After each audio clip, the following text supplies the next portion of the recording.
Welcome back to the Fourth Way Podcast. In today's episode, I had the privilege of talking with Dr. Reggie Williams, author of Bonhoeffer's Black Jesus.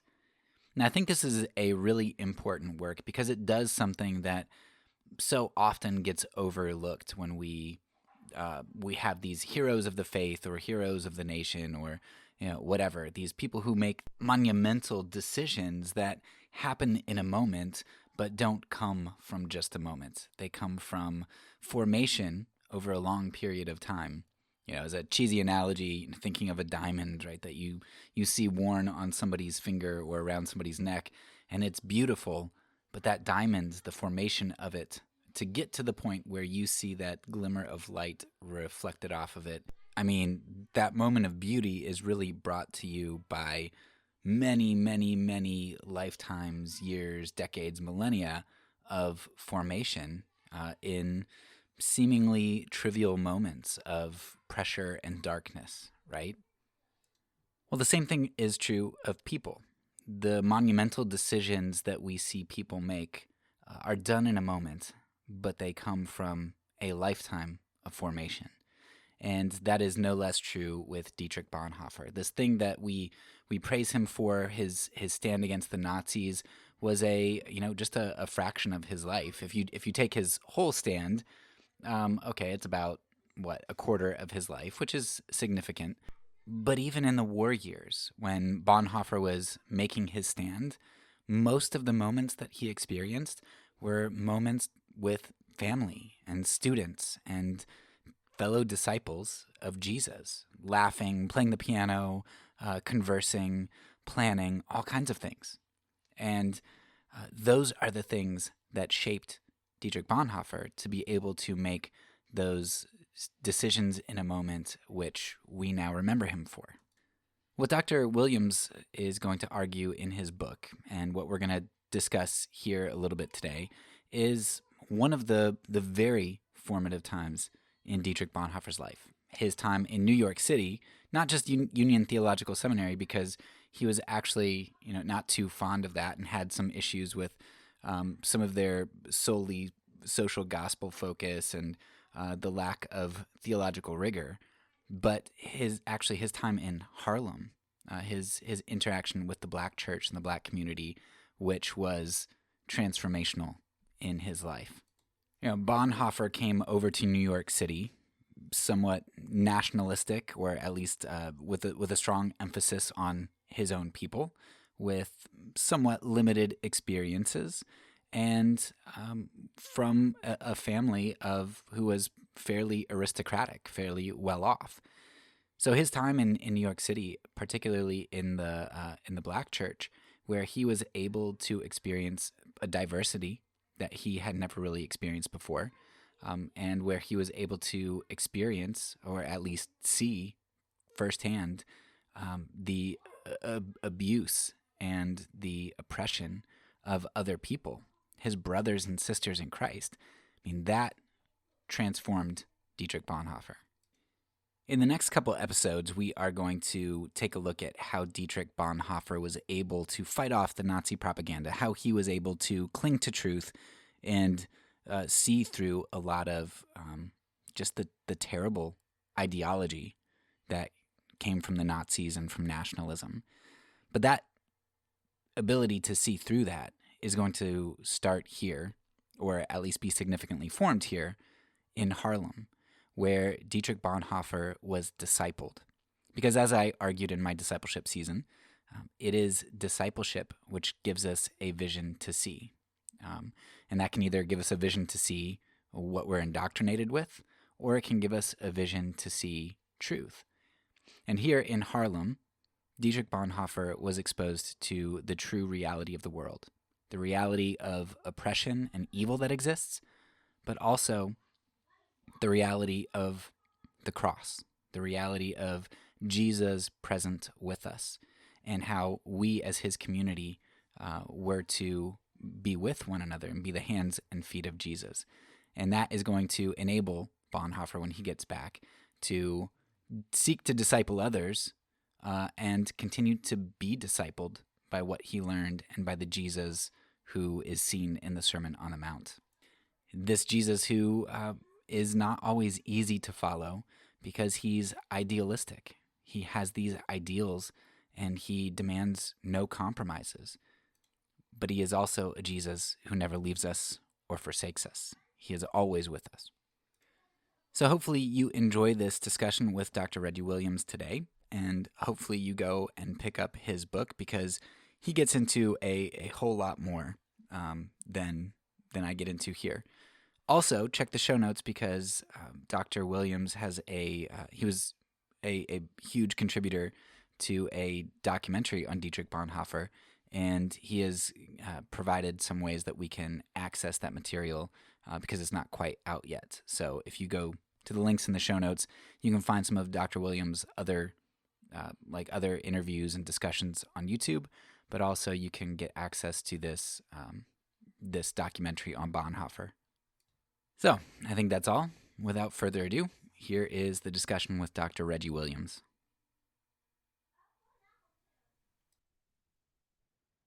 All right. Well, thank you so much, Dr. Williams, for being willing to chat with me.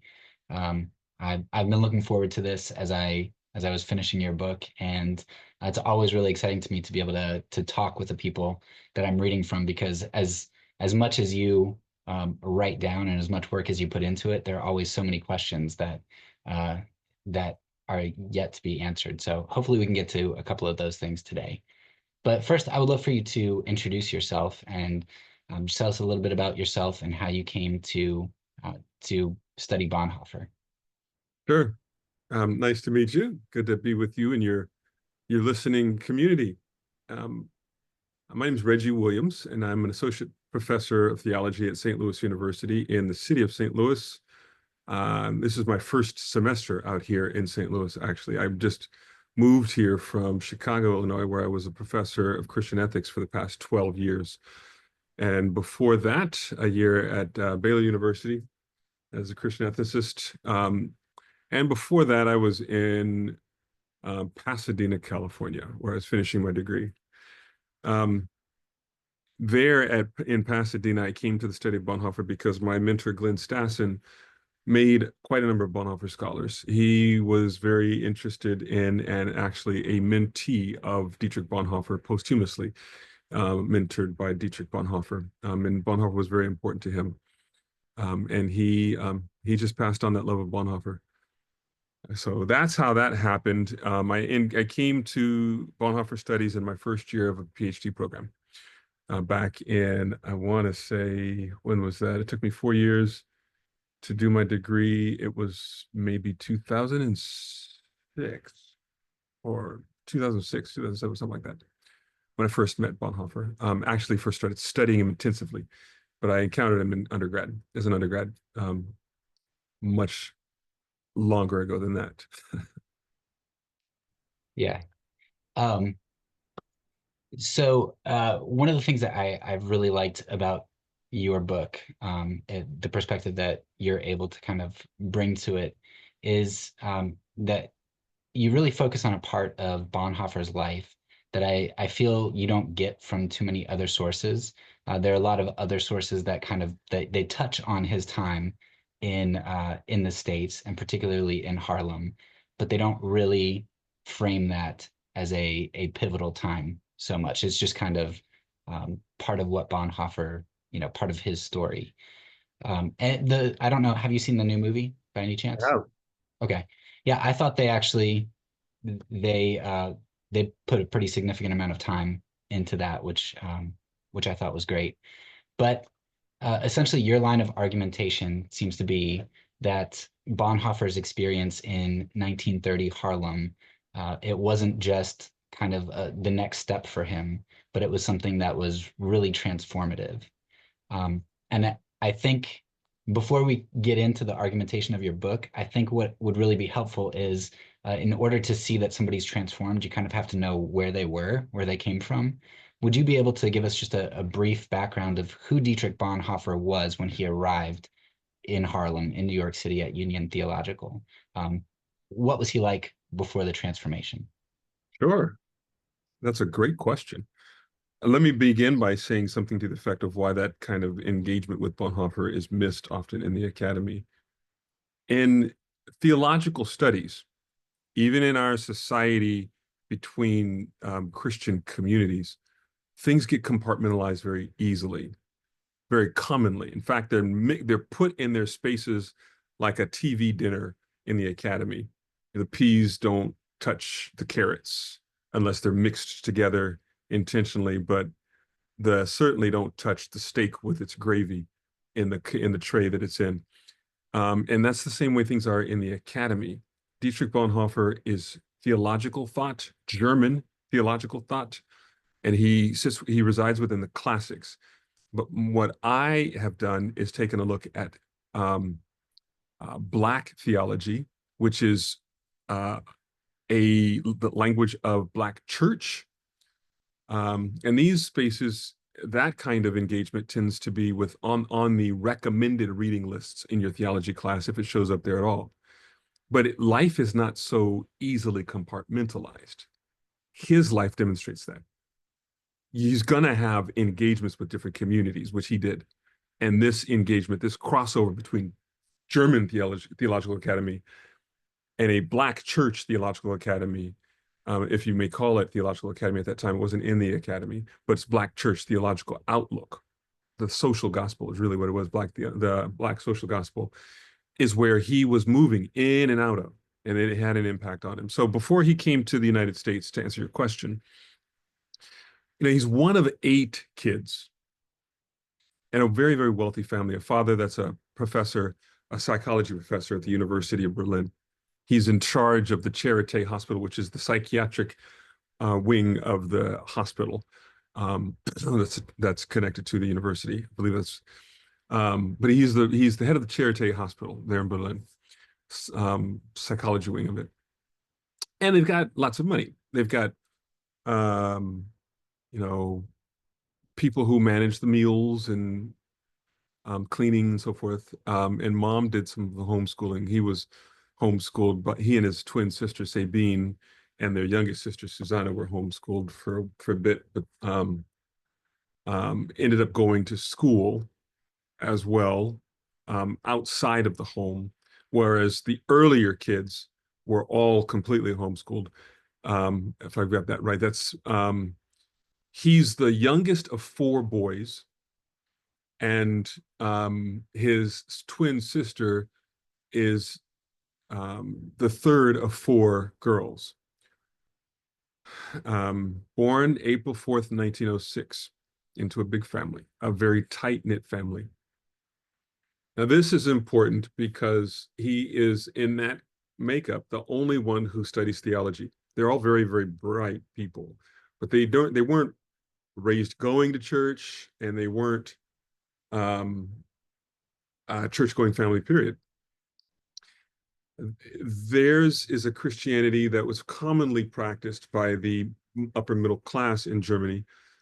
And that Christianity, some scholars describe as culture Protestantism, where one does not, regularly attend church, but you certainly get your, children baptized there, go through catechism and do weddings and funerals and so forth.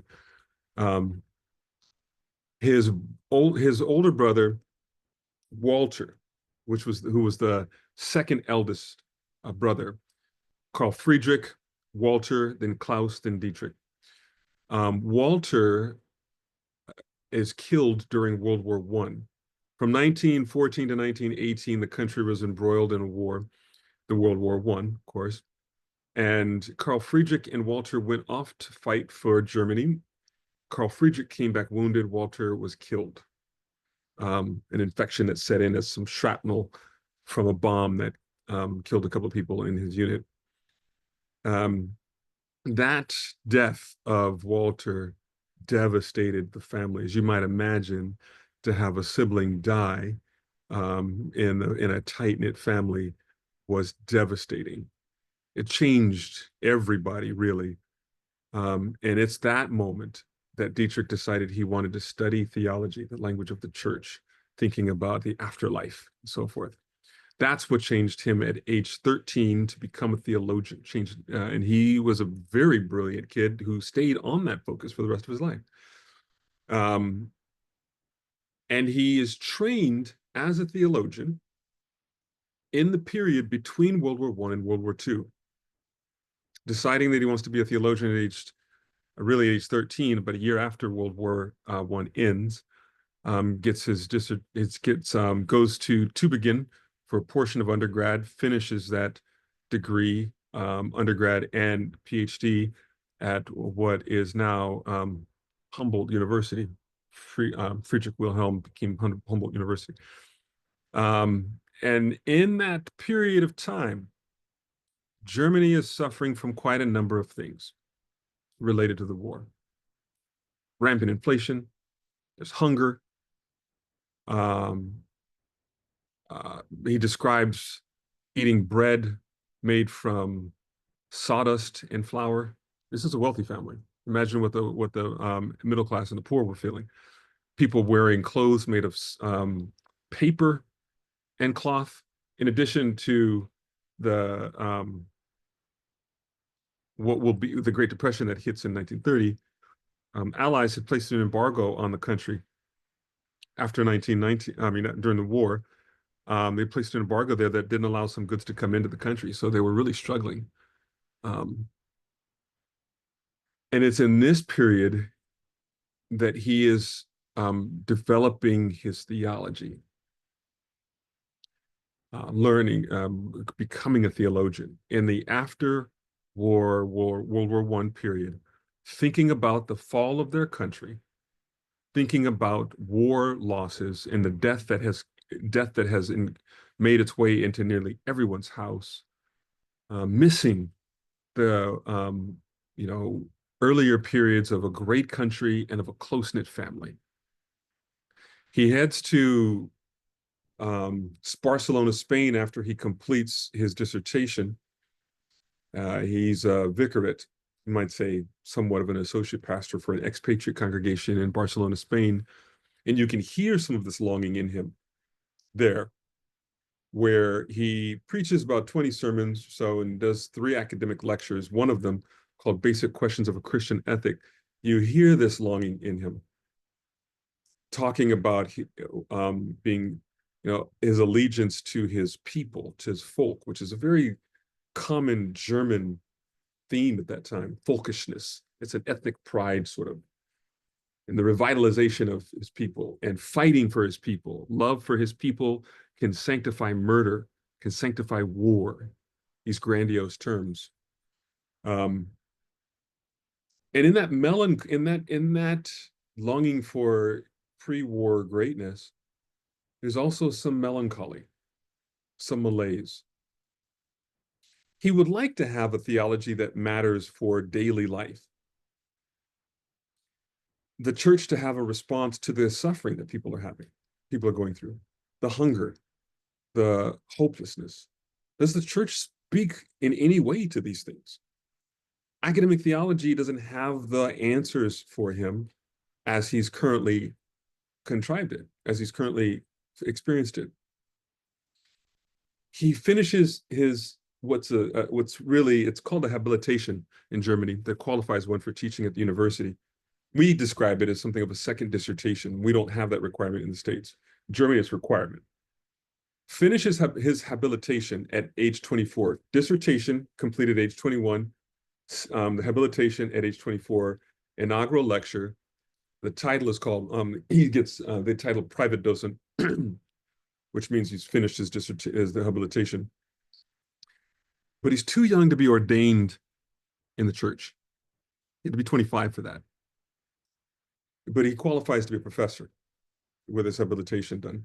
But he's dissatisfied with how he's understanding Christianity at the moment, specifically how the church speaks to daily troubles and problems. The man in charge of his dissertation process, Max Diestel, wants him to go and look around the world a bit, describes him as ruddy, young, wants him to work on his English. They decide that he decides that the United States is where he'd go. He considered England. The United States is where he'd go.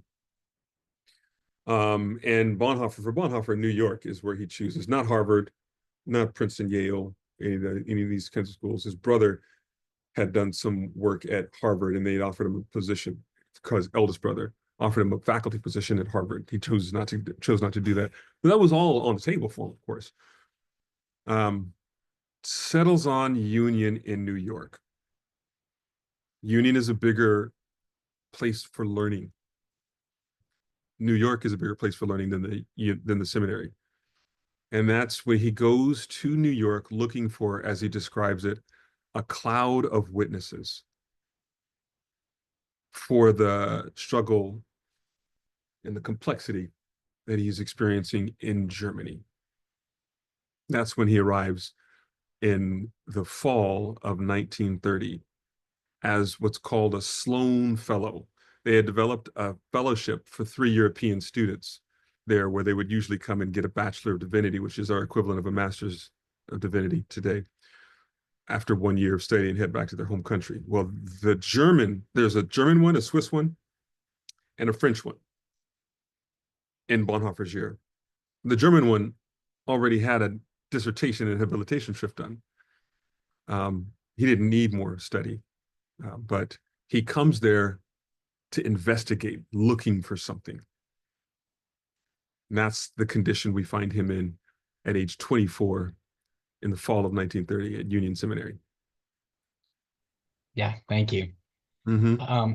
It was really interesting to me that Bonhoeffer came from, I don't know if you'd consider it aristocracy, but a well-off family, and that he talked so much about this the Volk that he was talking about, because when I got towards the end of your book, one of the quotes that I think kind of frames everything for me was a quote that I hadn't seen from all the other stuff that I had read from Bonhoeffer, but it kind of struck me as representative. And in it, Bonhoeffer says, he basically talks about how there was the proletariat Jesus, and he thought that the proletariat Jesus uh, wouldn't exist because the bourgeois Jesus had kind of kicked him out of the churches and taken over the churches as seats of power.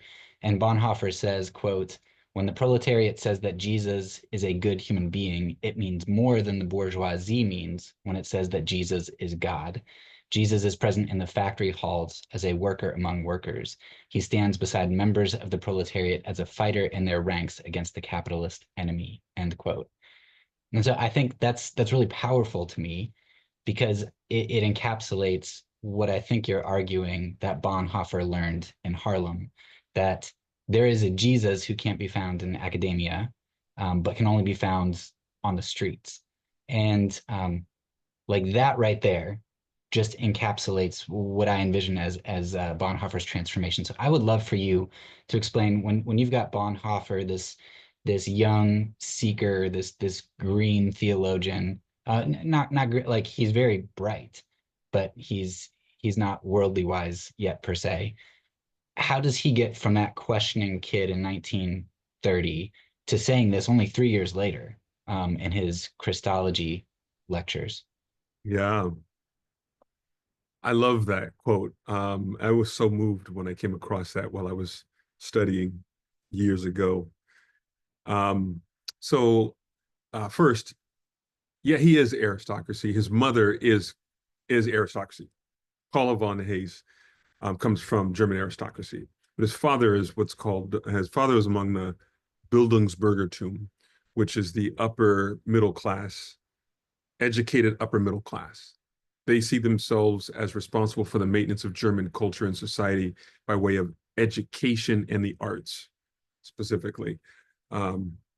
Things of that matter. They're not among the working class. They're upper middle class, wealthy upper middle class. But mom is aristocracy, so Bonhoeffer is among German aristocracy. And he understood, as he said, that Black Christianity in the United States is the only real, what he's described as proletariat Christianity, working people. And the meaning of that quote, as I understand him, is not that the bourgeois are equated with so much the intellectual or the academy, but the bourgeois connected with the cultural Protestantism, the upper elite of society, who are fine with saying, who are fine with abstract concepts, abstract notions of God that don't touch the ground in everyday living.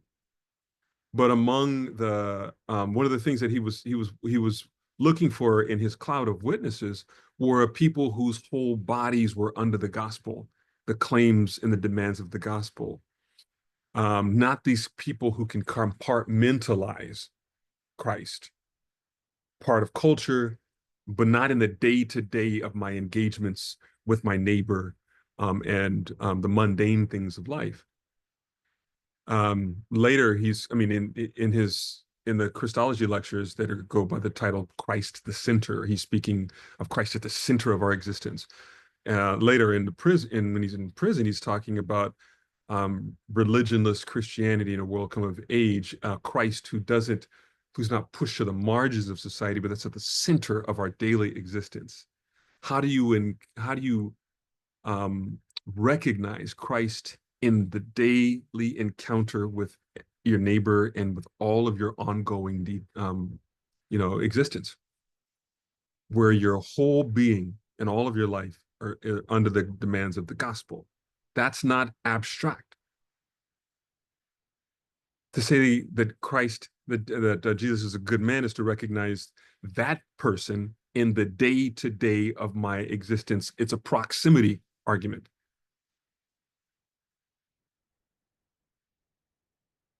So in Harlem, you would say that Bonhoeffer perhaps experienced the proximity of Jesus. Absolutely.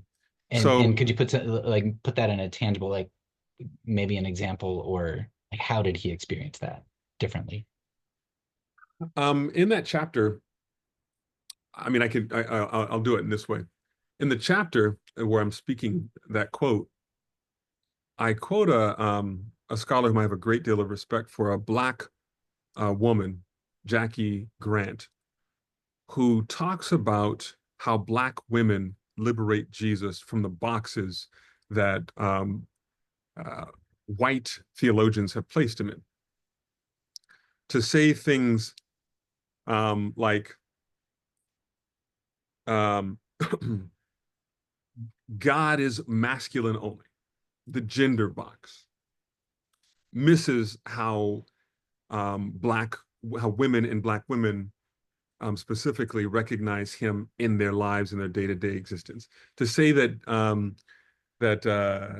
Jesus is identified or can be identified by wealthy folks misses the recognition of Jesus amongst the poor, um, uh, and Jesus as white. Does not recognize the association that Black people have had with them throughout history. So how do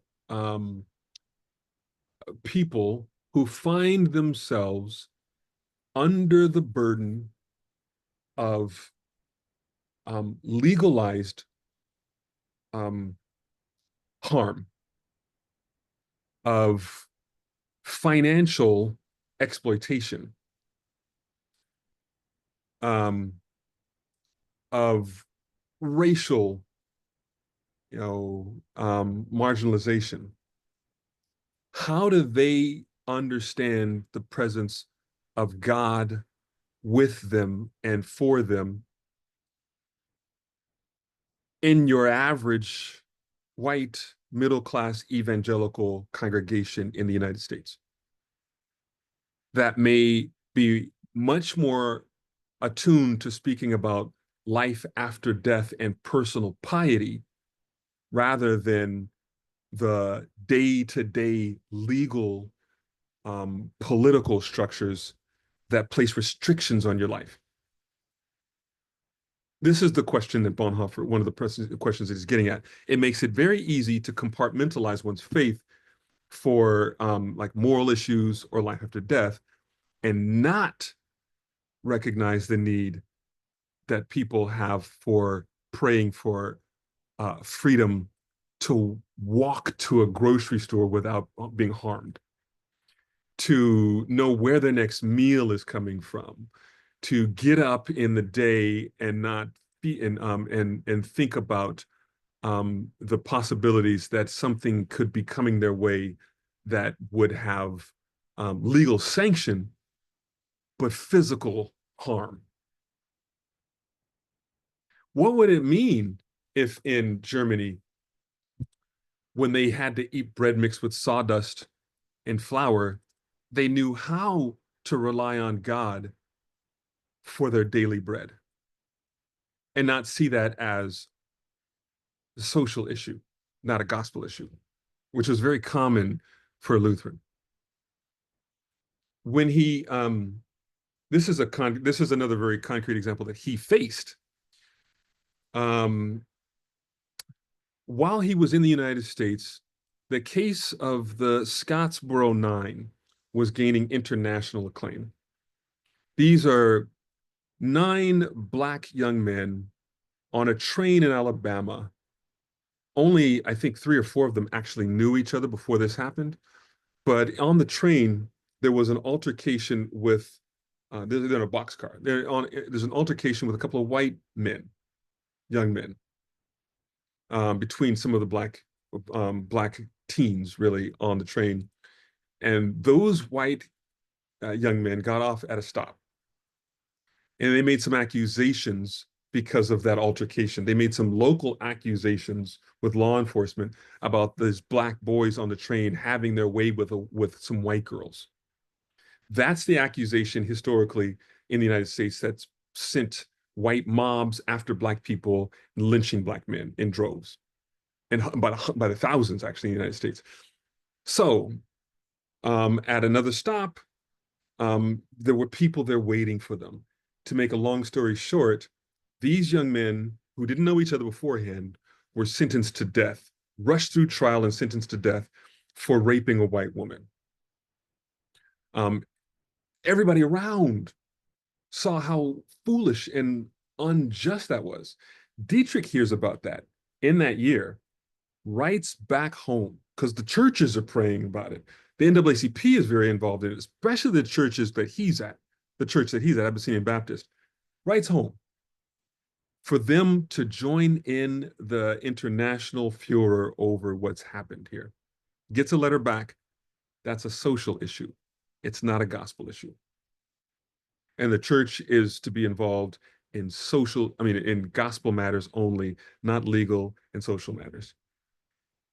It does not place the entire being of one's existence under the gospel. So unfortunate for those young men, if they want to pray if they want somebody to pray for their soul or something like that, then yeah, but their legal existence, their life, their possibility for flourishing now, that's not a church concern. The way that society is structured for the well-being of some and the harm of others on the day-to-day basis, these are the things that he was concerned about. And later, when he got back from New York, he's asking questions like, does the church have the ability to say something that Christians must do in their daily lives? Are there commandments? Does the Sermon on the Mount speak to the daily existence of people?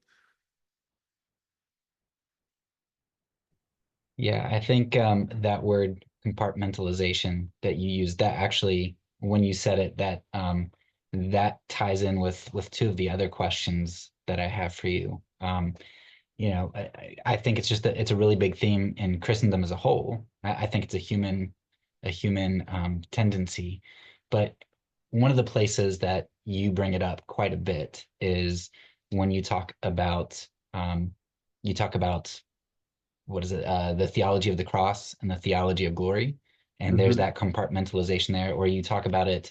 I forget the 2 words you use. I don't know if it's eschatological or apocalyptic, but where you have the view of like triumph at the end versus the view of the temporal, the here and now. Um, so one of the things that stands out to me, going back to the theology of the cross and theology of glory, is that one of the things it seems Bonhoeffer learned in Harlem was suffering, the theology of cross. And what's really fascinating to me is that, a lot of populists like Hitler or modern day populists, they tend to meet the masses where they are, like in the beer halls, right? Hitler was very famous for meeting the hoi polloi, the everyday people. He would go to the beer halls, and in fact, they had the beer hall putsch. They even name it after a beer hall because that's where Hitler was going. Yeah. So in a way, like Hitler and other populists, they try to deal with suffering people. They deal with the oppressed, but a lot of times what they do is they end up trying to find a scapegoat. They try to take this suffering and they find other victims to place that on. And that's very Girardian, mimetic. And you had a quote from Discipleship, which I think touches on the idea of suffering, where Bonhoeffer says, quote, "Suffering must be borne in order for it to pass." And I think what Hitler and populists did was they passed the suffering on to others so they don't have to bear it. But what Bonhoeffer had learned, presumably in Harlem, is that suffering under the theology of the cross meant that the Christ, but also by extension us, his body, the church, we were to bear up under suffering. And rather than pass our suffering on and victimizing other people, that we would suffer with and for the oppressed.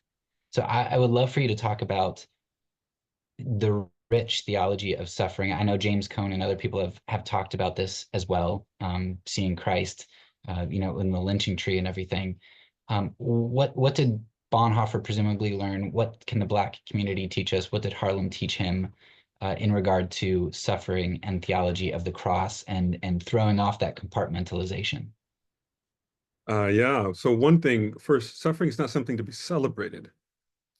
Bonhoeffer has this engagement with suffering that is one, it's something that he does encounter, and I think he learns from in Harlem. I think that's true from the Black church.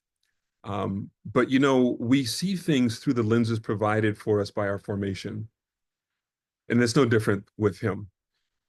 For one perspective on suffering within Black theological, Black theological perspective on suffering is different than the way I would describe this, very different than what I've experienced with white churches, specifically even like evangelicalism, where suffering may be an indication of lack of faith. Suffering is an indication that something is not right for you. Um, and, the goal of the gospel in one's life is happiness, peace, joy, and well-being. Not a lot of room for brokenness. The connection with Christ is made in a faith-filled life where Christ makes things much, much, much better. Suffering is an indication of something wrong. Whereas at least one perspective within Black theological thought is that suffering is not an indication of something wrong for or with you. Suffering is an indication of the powers that be doing of fallen powers and principalities moving in upon one space. And that is what we see from this theological perspective with Christ. Christ is with those people for whom the principalities and powers have moved upon in a harmful way. Christ is with them in the workers' hall. Christ is with them in the noose and on the cross. The people who themselves are pushed out to the margins of society by oppressive powers and structures are there with Jesus. The song that I put in chapter 1, "Were you there when they crucified my Lord?" This is a perspective on suffering. I was there. We were all there. Now, what role did you play in that moment? Did you have hammer and nails? Were you on the side of principalities and powers? We recognize our connection with Christ there on the cross, who identifies with us. It's not something to be celebrated. It's something to be acknowledged, that we are recipients, like Simon of Cyrene, who picked up that cross, and when that black body touched that cross, black people picked up the suffering of Christ as well. He identifies with us, and is, as such, Sunday is coming. It's an interesting question that brings up, other corresponding questions of theodicy. You asked that question as well earlier, but theodicy, it's interesting there are some who say that Black people aren't asking the questions of why, Lord. Anthony Penn, a scholar friend at Rice University in Texas, has a whole book titled Why, Lord, where he says that Black people are in fact asking these kinds of questions. But there is not a thoroughgoing, so far as I can see, thoroughgoing theology of the problem of evil, and a thoroughgoing engagement with the problem of evil. It's just a recognition that if God was with Christ on the cross, then God is with Black people in suffering, that there is that connection that's made there, and that we know that evil does not have the last word. One can hear something similar with Dietrich. I don't hear him asking the question, why does God allow bad things to happen to good people? The question for Bonhoeffer is, who is Christ for us today? What is God's will? Standard question. He's not asking the question of theodicy so much. He's asking the question of obedience to God's present and ongoing existence, or our will for our lives. Yeah, I think what you said, the part where you mentioned that suffering isn't to be celebrated, I think that's really important, and especially as somebody who comes from a position of nonviolence, you recognize that there's going to be a lot of suffering, and you're going to be on the side that does a lot of suffering, and that is not to be celebrated, but it's to be expected. And I think maybe, and correct me if I'm wrong, but maybe what is celebrated in suffering is not the suffering, but the endurance of those who suffer, those who bear up and move forward. Would you say that that's accurate, or? Maybe that it's to be that in suffering, there is an acknowledgement that God is with us and hope is not lost. That the people who contribute to your suffering, who are part of that, though they may see themselves as having some authority, maybe even understood as God-given, they are wrong. That is the hope. God is with us. There's a little known, I don't hear much about it, the widow who gives all of her, the widow's mite, who gives all in the collection plate. It's at the temple. She's poor, impoverished. Who knows where she's going to get her next meal? She's given all that she has. And while others may recognize the wealthy for how much they have, and it's a celebration when they give, they are not suffering when they give. She suffered, and Christ acknowledged or saw her, whereas everyone else was seeing the others. Christ saw her. Jesus saw her in that moment and elevated her. That is the expectation of connecting with Christ in your situation. God is with you. God sees you. And you are not lost on God. Yeah. Not that he celebrated her so much, but he certainly did acknowledge her, recognized her, and on the cross later, was in solidarity with her. Yeah. One of the other questions that I had for you in regard to compartmentalization is, as I was reading through, um, it was fascinating but sad to me to hear that many of those who stood against the Nazis, I had assumed that Bonhoeffer, had this group of people, small group, but a group that stood up against the Nazis with him. And I think I'm reading you and some others at this point, I'm starting to realize that this group that resisted the Nazis was fairly diverse. You had a lot of different diverse theology. Their commonality was that they resisted the Nazis. And reading your book, one of the things that you wrote was, quote, the majority of Bonhoeffer's fellow resisting pastors were at odds with the Führer principle in the church, but not against Hitler's government, end quote.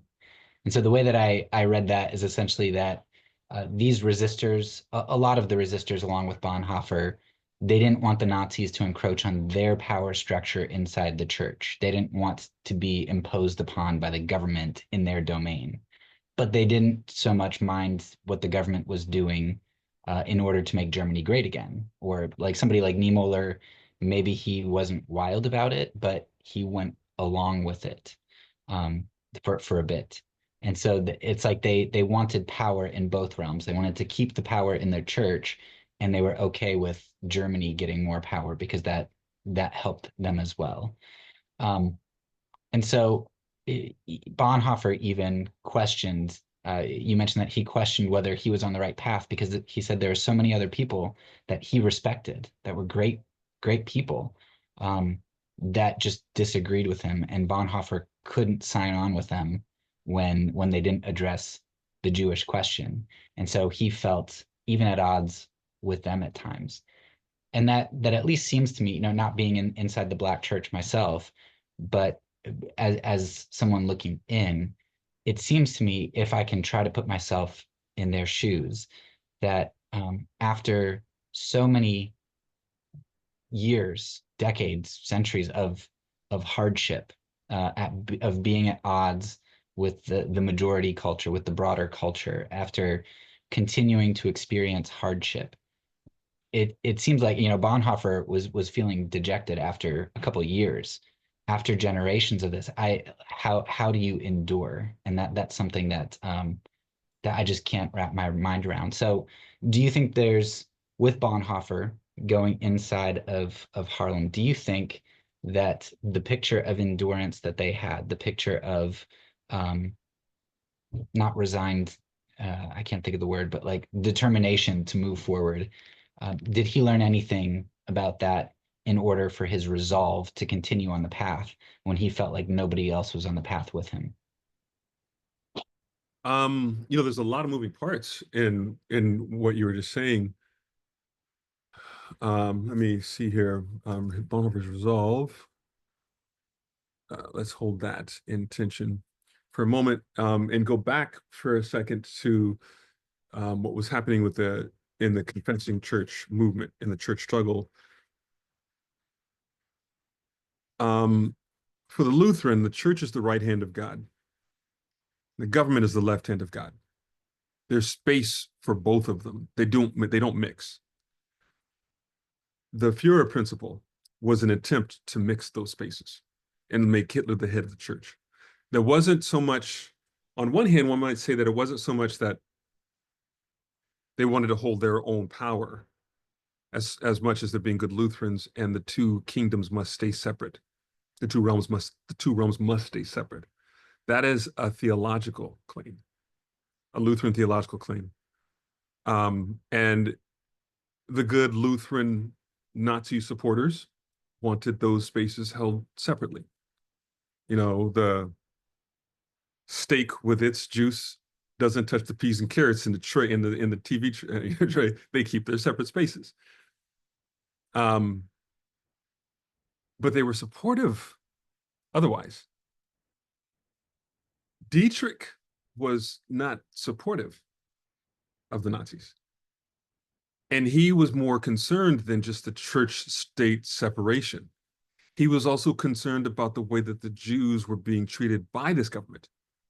So beyond making the spaces separate, he also wanted to address the Aryan clause, the targeting of Jewish people. So that made him more radical than most. He was much more politically active. I should say that when he returned from Harlem, that summer of 31, he immediately writes a catechism with a Jewish friend, Franz Hildebrand. In that catechism, he says things like the Christian only prays for peace, where before he would say murder can be sanctified, war can be sanctified. Now he says only peace. He also says that although the Christian might like to avoid politics, and I'm paraphrasing, the time will come when for the sake of loving your neighbor, you got to stand up, you got to get politically active. Think about the Scottsboro case. He says it right when he comes back. And 2 years later, he's writing in The Church and the Jewish Question about direct political action on behalf of people who are being targeted by the government. That is much more than the Lutheran separation of church and state. He's asking or claiming that the church must get political because the state is crushing people. So that's what's going on there with the distinction between him and his colleagues. He's like, I don't understand. These folks are much brighter than me, but they're totally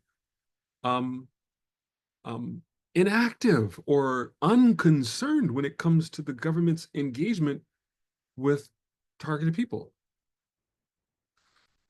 What am I missing? He's like, so, and then the resolve that you were describing, I think it's also helpful to recognize he decided at age, really by age 13, he decided he was going to be a theologian. He's got he can stay focused on a topic, undeterred. His family didn't think theology was something that would be worth the talents of such a brilliant kid. But he could be pretty focused. And he was pretty focused on this. That's one thing one might say is just, a personality issue. But he's also not the only one in his family who is so focused like this. I could easily have written that book focusing on the relationship between he and Klaus, his older brother, one who's immediately older than him. Klaus hated the Nazis too. Klaus was dead set against the Nazis. Klaus thought that he wasn't going to survive the Nazis for his outspokenness against them, in opposition to them.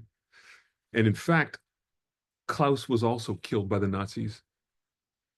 Dietrich died on April 9th. Klaus was killed, shot in the back of the head by the Nazis in custody on April 23rd, along with their brother-in-law, Hans von Dohnanyi.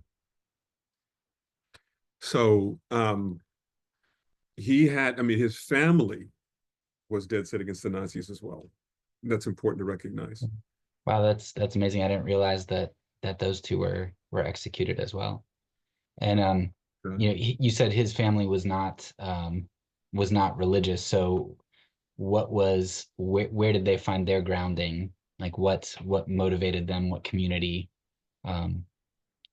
If Bonhoeffer had Harlem as part of what kind of motivated and inspired him, do you know where they got their inspiration? From my estimation, a vision of Germany that did not include the Nazis. These were, interestingly, when the Nazis rose to power, initially their support was not from uneducated Germans. That came later, but their support was from the Bildungsbürgertum. But when you look at the resistors, especially the group around the Abwehr that Bonhoeffer was involved in, every one of those folks, over 100, were Bildungsbürgertum. People who felt it their duty to preserve and care for German culture and society. And the Nazis were decimating that, so far as Klaus could tell.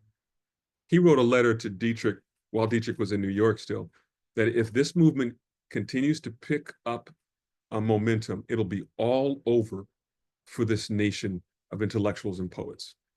Bonhoeffer, in his own regard, as a theologian, was seeking to preserve and restore German society as well, German culture and civilization, retrieving it from the teeth of the Nazis. So maybe this would be a good tie in. I don't know if you are, my last question for you, I don't know if you're able and willing to comment on this, but I saw that you're working on a new book called The Bonhoeffer Conundrum. Yeah. Because what you just mentioned there at the end with, sure, religion and theology and Harlem were a big aspect of Bonhoeffer, but uh, there were also these cultural aspects. And you even mentioned in the little blurb for it, it talks about how, um, what did it say? It said something to the extent of how Bonhoeffer was maintained some of the regime's ideologies, or he wrestled with those. Um, would you be willing to just talk briefly about what you're focusing on for your book? Sure. So on one hand, you've got this stalwart witness to the gospel in opposition to political evil. And as he describes in his theological project, Christ as the vicarious representation for us before each other and before God. We encounter God when we encounter our neighbor. With all of that. And it's very important as we acknowledge encountering God, that means that when we harm our neighbor in any way or in any way, form or fashion, you are, as it were, participating in the crucifixion with a hammer and nails. And now that's just me embellishing that to some degree, but it has that resonance to it. This is just encapsulated here. I'm just do this in a nutshell here. But this Christ concrete in the world that we are to interact with for Bonhoeffer is also the unified West. For him, Christ is manifest as Europe and the United States, the very colonial structures that give us a racial narrative and a parentage, kind of first, third world engagement with the rest of the world. This is a very German, move it from the German-centric ideology of the Nazis, and it is a clear Western colonial holdover, with Christ as the representative of imperial presence, culture, and civilization. So would you maybe say that that's maybe synonymous with like a paternalism of sorts? No, yeah, that's that imperial paternalism. Okay. It is the same ideology that gives us that comes from the Berlin Conference, that gives us the scramble for Africa and the spread of civilization that the European powers are responsible for doing. That to recognize the presence, the physical manifestation on earth as Christ, is to turn Europe into a people-making process. Europe and the United States as the civilizing practice. Now, one might say he's just a man of his time when he's doing that. But, he's been to Harlem. He studied there. They would not be saying that. They were not saying that. In fact, they were arguing in opposition to the power and practices of colonialism that makes Africa subjects of Europeans. Yeah. I know coming from my community, where I mean even back up until 2014 or 2015, where I struggled with with the violence with Michael Brown and Philando Castile and everything. It was really hard for me up until the 20 teens to see things differently outside of my white community, because in my heart, I wouldn't treat somebody that was different than me poorly. I didn't see or want to see the systemic violence that exists, which is indirect violence, that masked violence. And so I would imagine it's hard to think of Bonhoeffer as a bad colonialist type of guy, because he wants to save people. He doesn't want the treads of empire to run over the Jews that are in front of him. But he doesn't see the violence that is inherent in empire, on the fringes where it's harder to see, I guess. Yeah, because it's easy to have racism be described as malevolence or hatred towards people who are less than you.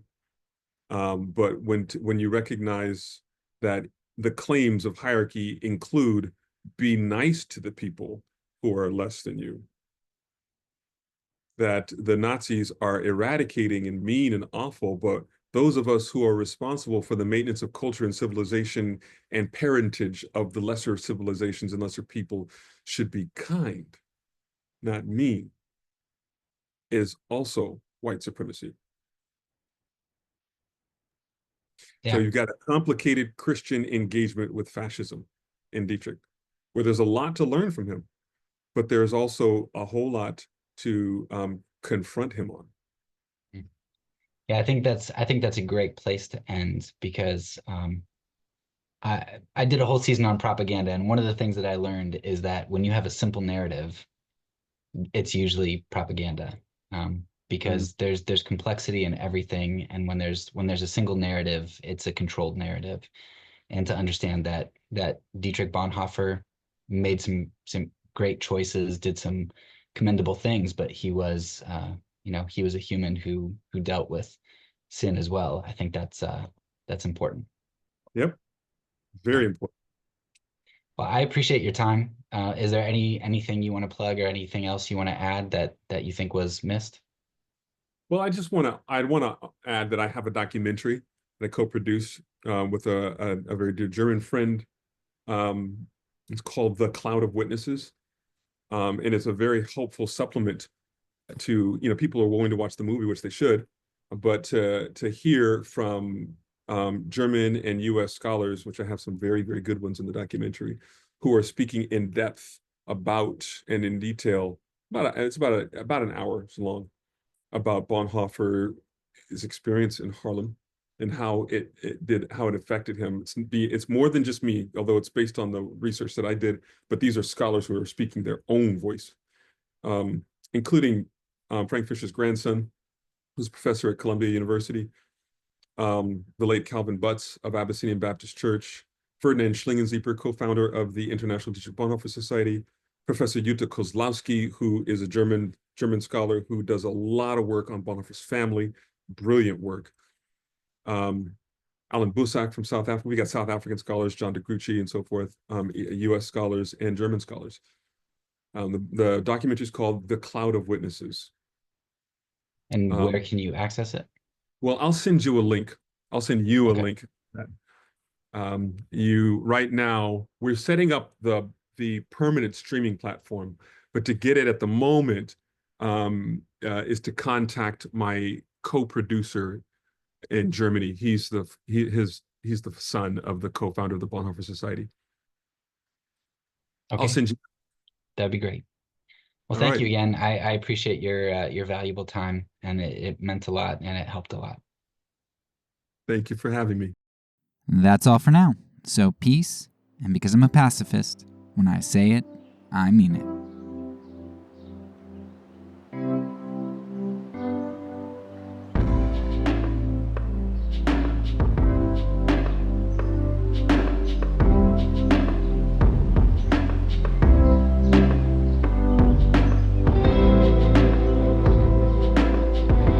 This podcast is a part of the Kingdom Outpost Network. Please check out the links below to find other great podcasts and content related to nonviolence and kingdom living.